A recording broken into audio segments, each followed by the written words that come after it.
तो आज हठात ड्यूटी अधारू ऑफिस छाड़ी मत हठात हॉस्पिटल कौन पाई जीवाक पड़ा हॉस्पिटल कौन एमती अर्जेंट काम पड़ा जो मत हठात जीवाक पड़ा तो जानापी भिडियो कंटिन्यू लास्ट पर्यंत वाच कर। तो हेलो हाय सांग मैंने वेलकम करुच्ची मो चैनल आउ गोटे सुपर फ्रेश मिनी ब्लॉग। तो ये पाखापाखि दिन 2टा ରୁ 2:30 टाइम होता मो पाक हठात कॉल आसला कि मेडिकल अर्जेंट किसी ब्लड दरकार अच्छी तो से मत हठात ऑफिस रु बाहरी जल्दी जल्दी मेडिकल जावाक पड़ा। हाँ एमती किसी ना कि मुझे बाहर लोक ब्लड देवाई हॉस्पिटल को जाइए तो मुझे जहाँ को भी ब्लड देवाई हॉस्पिटल को जाइए सी मोर अति निजर लोक तो जेहेतु ना कि अन्य किसी रिविल करा पॉसिबल नुह मो कि मुझे पॉसिबल करने रिविल करने चाहूनी।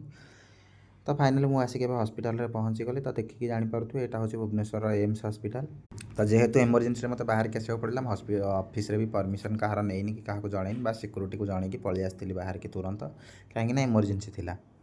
इमरजेंसी थिला कि ब्लड डोनेशन जगार लाइन करके ठिया होगा पड़े तो जी लाइन करके ठिया होता तार सीरियल अलरेडी आसी सारी मुझे आसिक ऑफिस पहुँची गली गाड़ी पार्किंग करके स्टेप्रे चढ़ी के ऊपर को पलि आसली फास्ट तो भितर से मैंने अच्छा ये किसी ऑफिस फॉर्मालिटी फिलअप करा पड़े हॉस्पिटल तो फॉर्म मत देते फिलअप करने देन फॉर्म फिलअप करके सब फॉर्मालिटी फिलअप सरला मत 2टा जिनस देते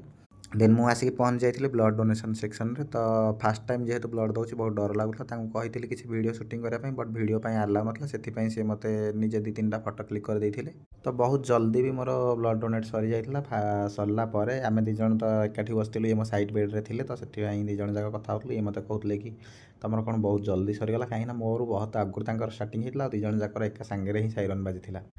तो यू जिनस आमको खायापी देते गोटे अमूल कूल आउ गोटे गुड डे बिस्केट आउ मुग डाली गोटे नमकीन पैकेट एमती किसी देते माजा भी गोटे देते पानी बोतल देते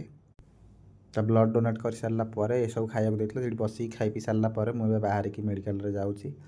तो हाथटा को एत बड़ छुंची भाई फास्ट टाइम मोर था मुझे बहुत नर्भस थी ब्लड केतबेले नहीं केतबेले सरीगला मुझे भी जापारे हाथटा को तो एमती टेकी टेकी रखी रखी देखिपे ये गोटे स्टिकर लगे हैंड प्लास्टर टाइप रोटे भाई एत बड़ कणा हो जाता तो ब्लड नापी से जो छुंची आनी सिरिंज छुंची ताकू देखी बहुत डर लगुला से प्राय सालाइन पाइप जिते मोटा से छुंचीटा से मोटा छुंची को देखो आखि बुझी देती सी मो देहर लगे ब्लड नहीं जाते केतबेले मत किसी जना पड़ ना भुवनेश्वर यहाँ गोटे एत बड़ मेडिकल बट खावाई किसी ना ये जहाँ तेल जिनस तो जानते मुझे बहुत आभोड करे बट बाध्य खाई ब्लड दे सारापर मत बहुत जोर भोक लगी तो खाई पी मुझे बाहर की पलि आसती रूम को रोचे बाय बाय देखा नेक्स्ट ब्लॉग रे थैंक यू जय जगन्नाथ।